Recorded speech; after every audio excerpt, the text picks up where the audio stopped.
Muy bienvenidos a este nuevo episodio de Behind the Code. Nos encontramos hoy en compañía del equipo de SOS, un equipo que nos invitó a desarrollar una plataforma de social media para una compañía basada en Dubái. Así que hoy tenemos el placer de contar con Diane y con Rick en nuestras oficinas. Así que muchas gracias, Diane, por venir. Muchas gracias, Rick. Bienvenidos. Muchas gracias, siempre es lindo volver a casa, así que estamos muy contentos de estar acá. Thank you for having us, and yeah, I'll do it in English because my Spanish is not yet to the level that we can do it completely in Spanish. It's okay. It's okay. It's fine. Thank you for being here, Rick, and I'm glad to have you here. And we are gonna be translating a little bit Perfect. to keep everything in Spanish. Bueno, algo súper importante. Tenemos Diane, que es la CEO, y tenemos a Rick, que es el CSO. Y un poco lo que queremos empezar la charla es, entendiendo qué es SOS y cuál es la historia detrás de SOS. La historia de SOS es bastante cómica. Yo en realidad al CEO, que hoy no está acá, un big shout out al CTO, que en este momento Santi te extrañamos, que está mandando mensajes justo ahora. La plataforma sale como una idea, en realidad de Sale, que es dueño de restaurantes en el Medio Oeste y bueno, estábamos buscando una forma de conectar a las personas de una nueva manera, porque en una época que la conexión se parece lo más fácil, en realidad se vuelve mucho más difícil y estábamos buscando cómo integrar distintos elementos que todavía no parecen cohesivos en la industria gastronómica en el Medio Oeste, así que acá estamos.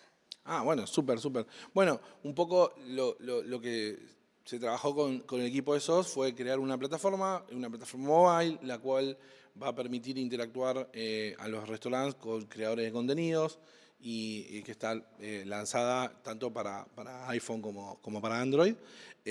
Así que, bueno, es espectacular. Si tuviéramos que describir SOS un poquito mejor de lo que lo hice yo, ¿qué diríamos que es como plataforma? SOS es un all-in-one, es una plataforma de lealtad, una plataforma para conectar usuarios con experiencias en el ambiente gastronómico. Tiene un componente quizás que se mezcla. Vamos a contar una infidencia. En realidad, originalmente la plataforma se iba a llamar Shisha Fans, nombre que peleamos muy desde el inicio. Gracias, lo pudimos cambiar después, que ustedes fueron parte del rebranding completo, dicho sea de paso, donde los usuarios iban a poder. La idea es eso, volver un poco para atrás y decir, bueno, hoy tenemos influencers con muchísimos seguidores.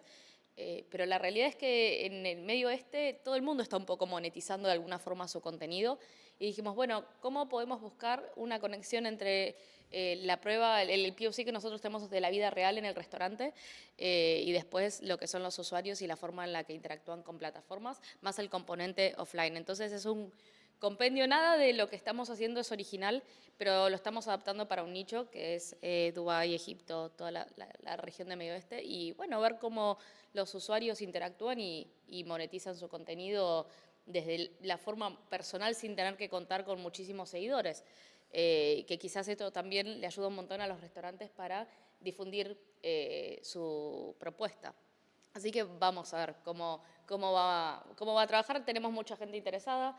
Creemos que es algo para la región bastante novedoso y hay muchísimos productos hoy que están saliendo orientados específicamente a geografías muy particulares. Por ejemplo, en Nueva York hay una aplicación que conecta a usuarios y restaurantes porque ya Yelp, Google Maps, como que nada termina siendo un lugar fehaciente donde podés decir, che, acá voy a comer bien o acá voy a comer bastante mal.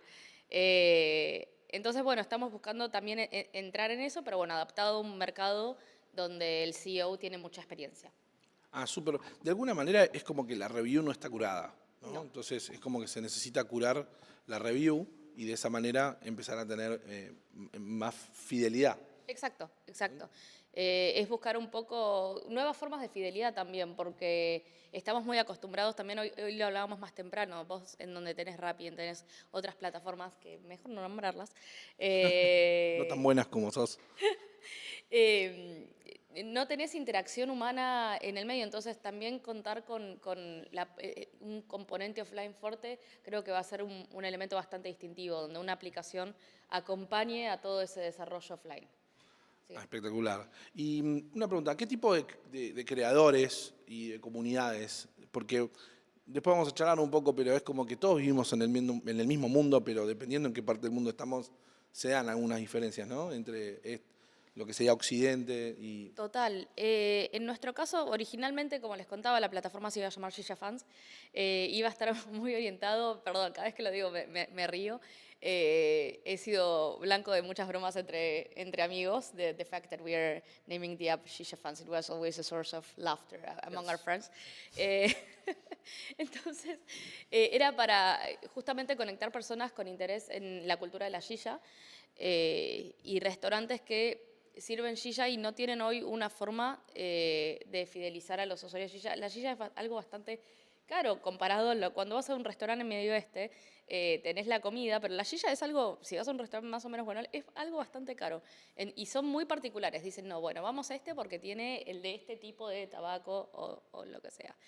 Entonces era un poco hacer tapping in en esa comunidad. Hoy creo que cambió un poco, creo que creemos que hay algo muy fuerte en esa comunidad, pero no queremos encerrarnos solamente en la cultura de la shisha, sino que creemos, sobre todo en el Medio Oeste, que hay, específicamente Dubái, donde nace esta aplicación, hay 90% prácticamente de expats o de inmigrantes y creemos que ese grupo de personas siempre está buscando, por lo menos lo hemos visto en otros lugares también, siempre buscando conexiones nuevas, siempre buscando algo para hacer porque uno no es su hogar. Yo como inmigrante lo viví también. Entonces, hacer esa conexión entre, bueno, el restaurante tiene el lugar, tiene la oferta y tenemos el usuario que está hambriento de poder conocer gente nueva y hacer algo diferente. Y bueno, es como un buen matrimonio. De alguna manera, el que llega a Dubái, ciudad en el medio del desierto, solo, arranca de cero, relaciones sociales, amigos, conexiones. Muchos van por negocios, podés tener tu núcleo de negocio, pero llega un momento que no querés estar todo el día con la gente que hace negocio, ¿no? Entonces empieza a jugar un poco un rol fundamental. Sí, y agrego algo, o sea, algo muy curioso, es nosotros quizás no salimos a comer todo el tiempo afuera, allá comprar en el supermercado para cocinar es muy, muy caro de por sí, entonces la gente va constantemente a restaurantes y creo que esa es una diferencia cultural fundamental entre Occidente y un poco más la cultura asiática. Así que por ese lado viene. Impresionante. Bueno, ese es el punto, ¿no? Muchas veces nosotros creemos que si nos vamos al otro lado del globo, estamos en la misma situación que estamos acá, y culturalmente, religiosamente, costumbres y todo tipo de interacciones humanas parecen iguales, pero más bien, Siempre tiene otro condimento. claro, viste, capaz que uno, no sé, te vas al lado de la India y decís, vamos a hacer un asado y te compras un problema, ¿no? Bueno. Dependiendo de qué parte estés. Yo siempre me río, nosotros vivimos en Holanda y la experiencia de la barbacoa, nos vamos un poco de tema, pero es como cómico, la experiencia de la barbacoa o el asado holandés. Yo la primera vez que fui a uno fue como, ¿qué me está sirviendo esta gente? Unos brochettes con todo mi amor a los holandeses. Me están sirviendo unas brochettes, unas hamburguesas. No le digamos esto asado, chicos, por favor. Cuidemos la palabra. Tenemos la palabra. Bueno, esa es una discusión que suele pasar, pero Rick, what barbecue is better? What do you think, Netherlands barbecue or Argentinian barbecue? That's a So very you're tricky putting him in question to hot say waters. when we're in Argentina. No, it's totally different in the sense that the meat's always central. If it's in here or in the Netherlands, the meat is the central part. But it's less central. So we have more for the sides, the bread, the sauces, the dips, the salads.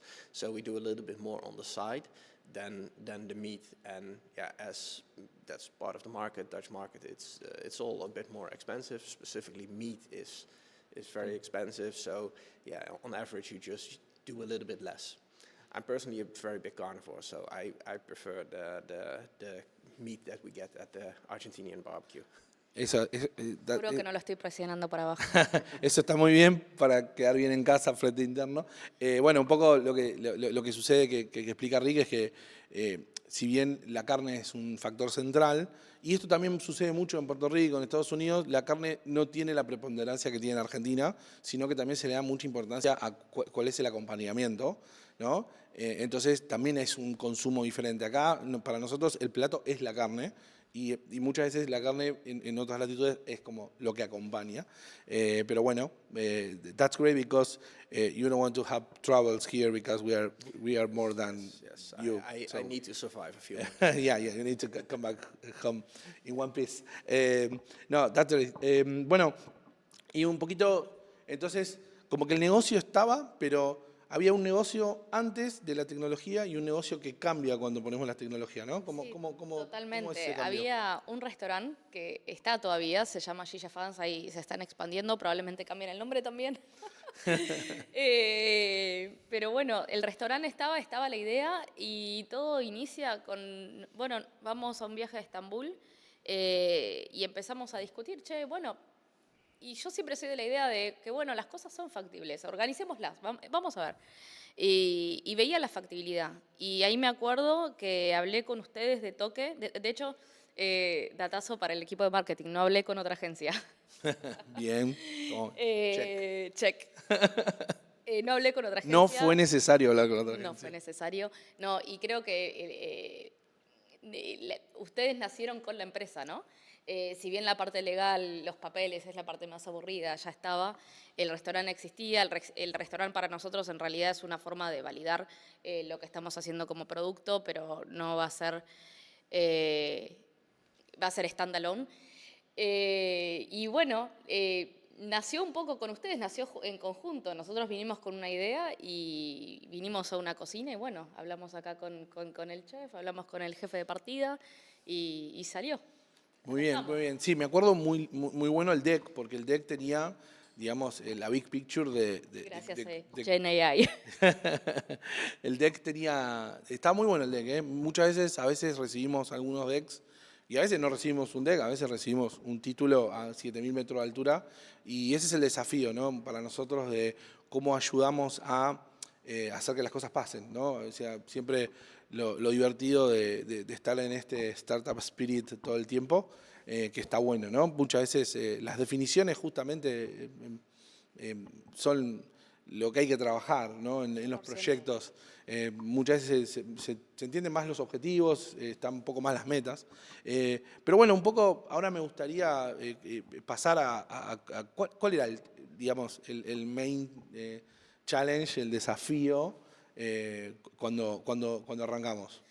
Me parece que se reduce a varios pilares, ¿no? Tenés el pilar de la confianza, de, bueno, nosotros necesitamos un trusted partner con el que queremos desarrollar en el largo plazo, porque como parte de la Lean Startup que vos conocés muy bien, nuestra idea era no contratar un montón de developers porque estimábamos que hacer toda la introducción a la plataforma, todo el proceso de hiring, o sea, pasar por todo ese proceso nos iba a desviar a nosotros de nuestro objetivo. Entonces, ¿quién nos puede acompañar mejor en nuestro objetivo?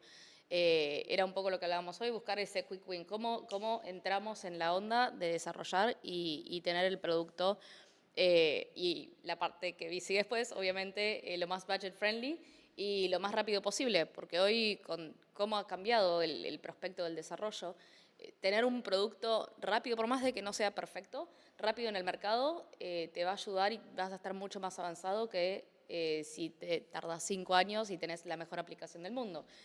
Mi objetivo enfrente de los inversores es mostrarle, mirá, tengo tracción y no puedo tener tracción si no tengo producto, por más de que no sea el producto perfecto. Entonces, poder llegar a ese punto lo más rápido posible y con también cuidando el presupuesto un poquito. Bueno, sí, es genial. La realidad es que, bueno, siempre los presupuestos, y más en los startups, al principio, son acotados y tenemos que hacer lo mejor posible para validar el producto. Porque, de alguna manera, el inversor lo que está queriendo ver es si podemos, digamos, el famoso, che, hay deliver. Podemos hacer deliver, podemos tener tracción, podemos tener engage y vamos a poder avanzar en crecer y después empieza, ¿no? En el startup empieza muchas veces las rondas de inversión y después, pero lo que es importante muchas veces también con los equipos y que es importante, yo muchas veces le explico lo mismo, ¿no? Nosotros en Movit, por suerte y gracias a Dios, tenemos un índice de rotación muy bajo de personal, con lo cual nuestros equipos son muy estables y de alguna manera los equipos estables lo que hacen es que sabemos quién está para tirar el centro, sabemos quién está para cabecear y sabemos cuándo tenemos que ir al banco de suplente y decir, ahora es el momento de que entre esta persona. Ni hablar que también los proyectos son dinámicos, pues muchas veces uno necesita los perfiles en diferentes momentos y todo ese hiring y toda esa curva y que si encima te renuncian el camino porque no te entendieron la idea, empieza a ser un problema. Con lo cual es importantísimo ¿no? Esa parte. Una cosa que un poco lo charlamos, pero también me gustaría abordar un poquito es qué sucede en el Middle East con todo el tema del universo de aplicaciones, ecosistema, mercado. Bueno, países como Qatar, Dubái, perdón, Emiratos Árabes Unidos, están volcando muchísimo dinero para tener desarrollo de aplicaciones específicamente para la zona. Entonces se dan muchísimas oportunidades. Es un mercado donde constantemente se está empujando a que haya nuevos negocios de todo tipo. Entonces creemos que nuestra aplicación justo entra a atacar este nicho geográfico por el conocimiento del mercado del SEO, como decía más temprano. Y bueno, están empujando constantemente hacia la innovación y buscarla en todos en todos los lugares que pueden, pero como es tan heterogéneo, la demografía es tan heterogénea, lo que sucede es que, bueno, que están faltando esos puntos de conexión entre personas, que si no están en el ambiente de los negocios o en un ambiente porque se conocen por un meetup, bueno, falta un montón. Y como todo circula alrededor de temas comerciales, si vos estás viviendo en Dubái, tenés constantemente, hay siempre algún middle point comercial cuando te estás juntando con alguien. O estás yendo a un café, o estás yendo a un shopping, o estás yendo alguna situación donde hay algún tipo de transacción comercial. Dijimos, bueno, hoy no hay un sistema de lealtad que pueda conectar esas partes y que después ayude a llevar el offline y conectar con gente en la vida real. Y bueno, vamos a ver qué pasa. Me parece que es un ecosistema que invita mucho a la innovación constante y tiene dinero, o sea, vamos a decir la verdad. Sería muy difícil pensar en una aplicación así en un lugar donde no hay una base sustentable económica. Así que, nada. Bueno, me parece súper, porque si juntamos algunas piezas de lo que venimos charlando, por un lado está la habilidad para detectar una necesidad, ¿no? Tanto del equipo de SOS como de su SEO, pero también el área o la zona geográfica está en una necesidad de fomentar esto. Entonces se empiezan a dar algunos factores que digamos, invitan a la innovación y ayudan a avanzar a que estos proyectos proliferen, ¿no? Entonces, en general, un poco lo que me gustaría abordar un poquito más es, hablamos un poquito de qué estaban buscando a la hora de buscar un trust partner y cuáles eran las expectativas del proceso, ¿no? Que cuando ustedes arrancan y dicen, bueno, vamos a arrancar, qué cosas fueron importantes y qué expectativas tenían y cuáles fueron sorpresa, por decirlo de alguna manera. No, bueno, es un súper buen punto. La verdad es que no esperaba tener tanto acompañamiento en la parte de Discovery, que en realidad le terminamos sacando el jugo tremendamente a toda esa parte, porque nosotros vinimos con una idea, we came with an idea, but there are a lot of things that we didn't have really clear. So I think, creo que un poco del valor venía mucho por ese lado, y después otro shout out a nuestro PM, a Luquitas, que estuvo desde el principio y acompañó en todas las etapas y se involucró en la parte creativa, lo mismo con el equipo de diseño, lo mismo con todos los developers.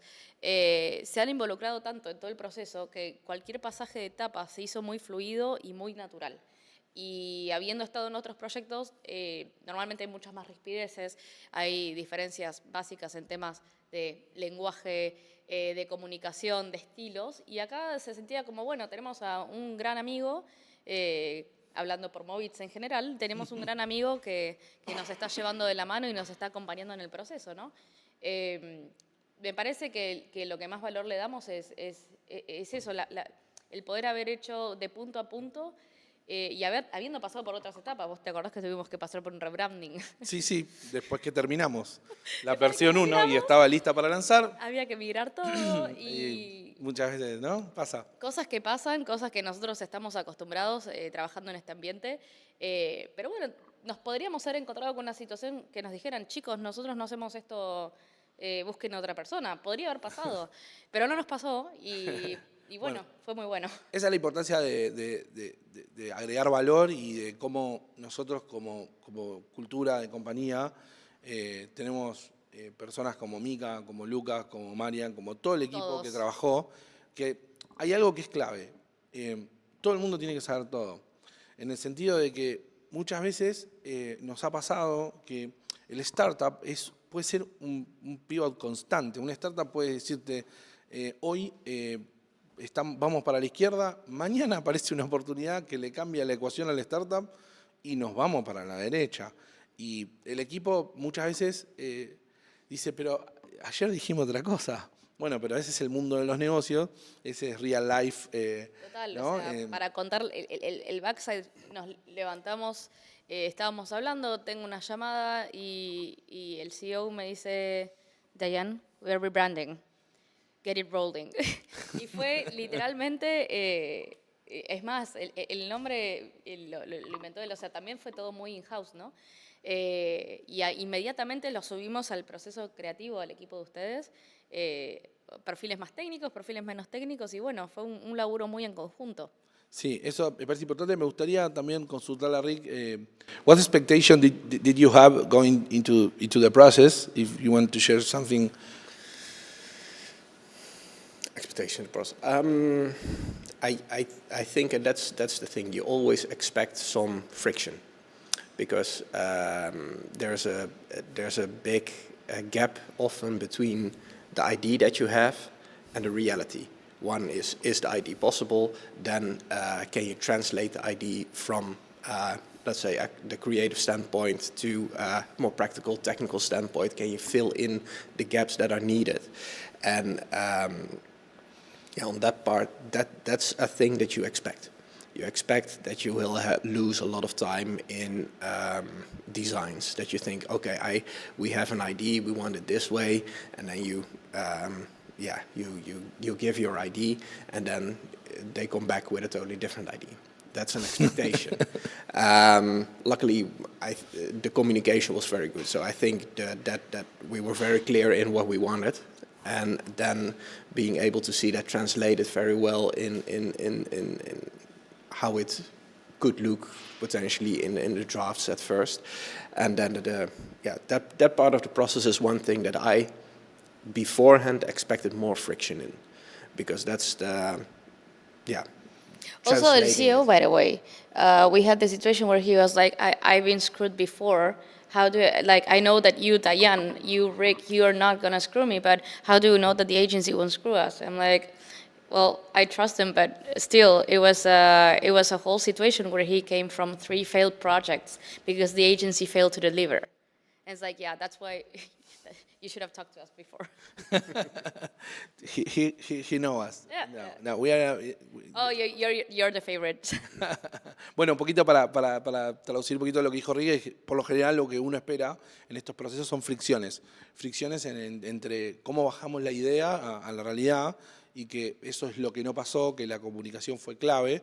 Y bueno, un poco nosotros, como para contar muy poquitito, no vamos a tampoco contar la receta de la Coca-Cola, pero tuvimos una fase de discovery muy buena, y también es muy importante cómo el equipo de SOS tenía claro lo que quería y tenía las componentes que son key factors para tener éxito, ¿no? Como por ejemplo, también está Santi, que estaba como CTO desde el primer día, validando con nosotros y nosotros pudiendo tener un lenguaje de negocios y un lenguaje técnico, y algo que para mí es clave es nada de black boxes. O sea, un equipo es un equipo y tiene que estar todo el equipo y todo el mundo tiene que conocer a todo el mundo, entonces nosotros no nos cerramos y ponemos un punto de contacto y nos damos vuelta y tratamos de traducir. No, que los developers, en el momento que sea necesario escuchar al equipo de esos, bajar una idea, que entiendan de dónde viene, ¿no? Total. Porque creo que hoy el cambio que está sucediendo en general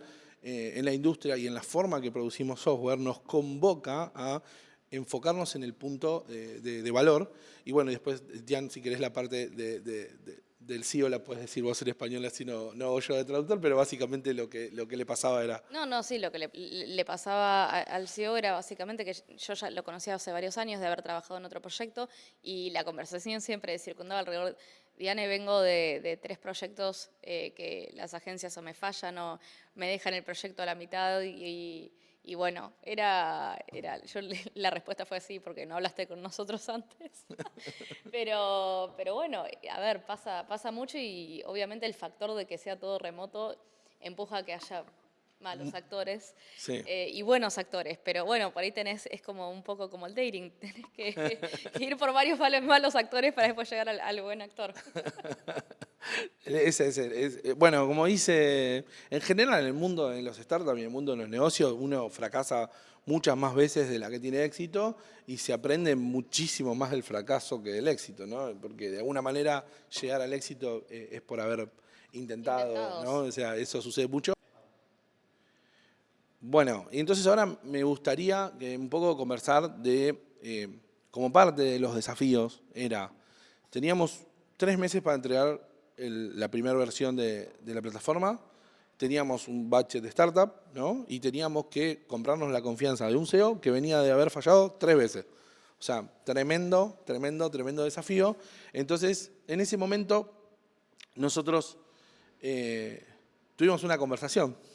Tuvimos una conversación. ¿Y cómo fue esa conversación? Esa conversación fue, bueno, Diane, podemos hacer esto, pero tenemos dos vías. La vía tradicional, que era más o menos el triple del tiempo 3 veces. y el triple del presupuesto, básicamente, Sí. ¿no? Y yo dije, no way, José, no hay chances. Y creo que fue ahí un acto de fe doble, un acto de fe para nosotros, en meternos en esta forma de desarrollo. A ver, nosotros veníamos muy familiarizados, yo estoy muy familiarizada, lo usamos desde el principio, pero entender lo que pasa cuando estás generando una aplicación completa ya es muy diferente cuando tenés tasks muy puntuales o cuando ya entras en la macro y empezás a generar cosas donde no sabes qué está pasando, pero sale. Y bueno, para nosotros sí es muy importante que, si bien existe toda esta generación, nosotros igual contábamos con un equipo técnico que estaba supervisando toda esa actividad, porque entiendo que en otros proyectos quizás la experiencia no fue lo mismo. Y bueno, dijimos, dale que va. O sea, nos subimos a la escaloneta y sale. Bueno, un poco ahí, como parte de esa conversación no hay una manera posible de hacerlo como venimos desarrollando software los últimos 10 años, con modelo tradicional, necesitamos sí o sí hacerlo utilizando AI. Antes de esa conversación, yo me junté con el equipo y le dije, tenemos que hacer todo lo que podamos con los diferentes tools de AI, porque no usamos una sola AI, sino que usamos diferentes soluciones combinadas y las supervisamos y controlamos la calidad de código y de esa manera pudimos llegar a puerto con el MVP y con un MVP, con un software que no hay que tirar a la basura, ¿no? Porque hoy por hoy está todo el mundo ahí a puro vibe coding, pero después se genera un problema de cuando esas aplicaciones necesitan salir a producción, necesitan escalar, necesitan crecer. Entonces, como bien decís, Diane, está buenísimo para resolver algún tema puntual, si no te importa mucho la calidad de código. La AI programa muy bien, pero también hay que darle muy buenas instrucciones, porque esa es la parte donde la importancia de haber hecho un buen discovery, la importancia de tener muy en claro y toda la importancia de la preparación y el diseño antes de entrar al desarrollo, ¿no? Entonces, un poco, ese fue un poco el acuerdo, a lo cual, como compañía, donde nosotros jamás se nos ocurre decir una cosa por otra con nuestros clientes, mirá, esto es experimental, lo venimos haciendo, pero este va a ser el primer proyecto que vamos a ir a fondo con esto. Y si estamos de acuerdo y nos asumimos el riesgo entre los dos, vamos como equipo para adelante. Y bueno, por suerte, hoy estamos lanzando la plataforma en budget, en tiempo, ¿no? Nunca, digamos lo que es, probablemente esto nunca sucedió en la industria del software. Es verdad. No, de hecho, fue los comentarios que recibíamos nosotros del CEO y tanto de los inversores, ¿no? La conversación con los inversores arranca, bueno, volvé cuando tengas producto. Volvemos con el producto, che, como rápido. Sí, pero es usable. Digo, sí, obviamente, ahora está en plataforma de producción, tenés que bajar el QR, todavía no está en el App Store, pero es una cuestión administrativa. Y se sorprendieron. Pero bueno, un acto de fe que salió bien. Claro, porque digamos, gran parte de los startups están mucho tiempo a puro Figma o Adobe XD presentando plataformas. En este caso ya se presentaba funcionalidad, ¿no? Sí, aparte en un mercado bastante complejo porque ustedes desde muy temprano tenían en claro que iban a usar, pero uno del otro lado decís, che, pará, porque tenés al mismo tiempo, tenés Vercel, V0, tenés Repli, como que tenés 180 y que no sabes exactamente cuál, entonces también toda esa parte te podría generar una divergencia de resultados bastante interesante, así que fue un acto de fe bastante... No, está claro y yo agradezco mucho la confianza y haber podido tener esa relación, ¿no? Porque durante el proceso muchas cosas que nos planteamos fueron pequeñas POCs, ¿no? Pequeñas pruebas de concepto donde probábamos rápido, validábamos que era un camino posible y salíamos con la fase. Sí. Y bueno, obviamente, ni hablar que el equipo es clave, porque el equipo... un equipo, y esto es full lo que está pasando en la industria. Nosotros, mucha gente dice, ¿cómo uso AI? Y Sí. se creen que nosotros que somos de tecnología, automáticamente apareció la AI y automáticamente sabemos cómo usarla, sabemos cómo cambiar el mindset, sabemos cómo organizar nuestros procesos. Obviamente nosotros empezamos hace bastante a trabajar en eso porque ya veníamos percibiendo que iba a cambiar, como cambió Netflix la industria de los videoclubs y Blockbuster, que descanse en paz, o como pasó cuando de alguna manera Spotify encontró la manera de monetizar y anular la piratería, porque el problema de las discográficas no fue Spotify, el problema de las discográficas fue de Pirate Bay, que rompía todo regalando el contenido de los artistas, ¿no? Todos quisimos bajar algún tema y nos aparecía cualquier otra cosa. Y hoy, ni hablar de los peligros que eso implicaba para los virus y todas esas cosas. Pero bueno, ahí, ¿qué parte del proceso te sorprendió más, digamos en general, como para destacar? Bueno, creo que hay que darle un gran reconocimiento a la comunicación. Me parece que fue lo vital. No hubiese sido posible si no nos hubiésemos comunicado y aceitado y que sea constante. The fact that we were able to succeed is because we had a lot of conversations that were ongoing and it was not the black box, what we was discussing earlier. The weekly updates and the weekly check-ins and testing the progress yourself helps a lot in keeping tabs on where you are in the process. I think we align expectations Very early on. very early, and that helps a lot to understand that we are not testing a fully complete feature. We are testing this part of the feature, and that was when teams work really, really well, right?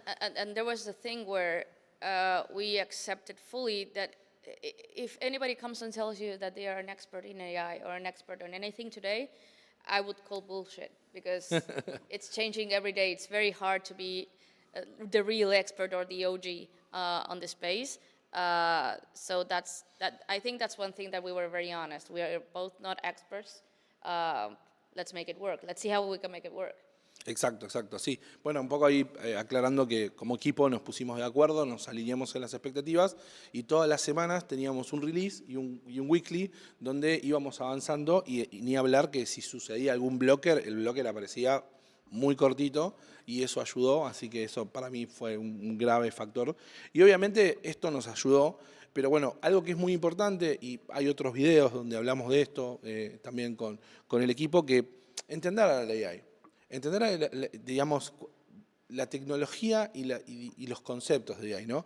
Entonces, la AI no es determinista, entonces si yo agarro un prompt y le pido una feature a puro lovable, a puro replitazo, sí, ok, me va a construir el feature. Lo vuelvo a hacer y no va a necesariamente generarme el mismo código y va a tener modificaciones. Y ni hablar de que muchas veces cuando estamos en vibe coding, una segunda iteración rompe cosas que ya funcionaban. Entonces, ahí es donde nosotros, mediante un proceso, fuimos tomando todos los recaudos para poder ir construyendo código que no rompía código, ¿no? como parte del proceso. Entonces, pero bueno, fundamentalmente creo que comunicación, trabajo en equipo y transparencia es clave, ¿no? Que creo que fue un factor de éxito. Me parece algo súper interesante para agregar es que para las personas que estén pensando en embarcarse en un proyecto así, que dicen, no, pero si la AI lo hace todo, no, sin supervisión, sin conocimiento técnico, la AI es shit in, shit out. O sea, si vos no tenés una buena base técnica, un buen conocimiento, todo el prompting, es un arte el prompting, y todo eso es muy difícil obtener buenos resultados. Y necesitas sí o sí supervisación. No, por más de que sea generativo, necesitan las personas, gracias a Dios todavía. Bueno, sí, es verdad. Para mí, todo el mundo y todas las industrias tenemos que estar revisando dónde realmente agregamos valor. Y así como el que vendía caballo cuando apareció el auto se preocupó un poquito y el que escribía libros cuando apareció la imprenta se preocupó un poquito, me parece que como humanidad hoy aparece una tecnología que nos convoca a reinventarnos y además a entender en qué parte del proceso agregamos valor. Yo creo que es muy importante usar a la tecnología para boostear compañías. También creo que esto lo que va a ayudar, porque está el vaso medio lleno, el vaso medio vacío, van a nacer muchísimas más compañías y hay muchísimas ideas que no podían ver la luz por falta de budget, donde hoy estos budgets que están mucho más acomodados hacen que, más ideas van a ver la luz. Sí. Y no sabemos que de repente quizás vamos a estar hablando en el corto plazo en algo que es totalmente disruptivo, como fue, por ejemplo, no sé, los smartphones. Los smartphones cambiaron toda la manera en la que consumimos, cambiaron toda la manera como es nuestro comportamiento. Después vino la oleada de cripto, donde, bueno, es una oleada ahí que va y viene, que nos tiene con cuidado. Pero bueno, ahora nos toca estar en esto y bueno, como un poquito como para ir cerrando la charla, digamos, si tendríamos que establecer cuáles son los highlights de haber trabajado con nosotros, como repaso estaría bueno. Sí, obvio. No, me parece facilísimo. Para mí fue tener realmente un grupo de partners que trabajaron con nosotros desde la A a la Z, la comunicación constante, la capacidad técnica y la capacidad de reinvención y adaptación, porque hubo momentos donde tuvimos que pivotear, donde hubo pivots importantes en el proceso. Y bueno, confianza, ¿no? Hoy por hoy, sin eso no hay nada. Y para nosotros fue importantísimo tener un equipo donde sabíamos que podíamos contar y que si les decíamos, che, chicos, necesitamos un avance para el lunes había un avance. Son todos esos pequeños detalles que uno puede ser un excelente equipo de developer, uno puede ser un excelente equipo de producto, pero sin entender también los tiempos de los negocios, los tiempos de los inversores, te perdés una parte muy importante. Entonces, poder tener las distintas patas en un mismo equipo, para mí tuvo muchísimo valor. Espectacular, espectacular. ¿Recomendarías a Movits? Obvio, sí.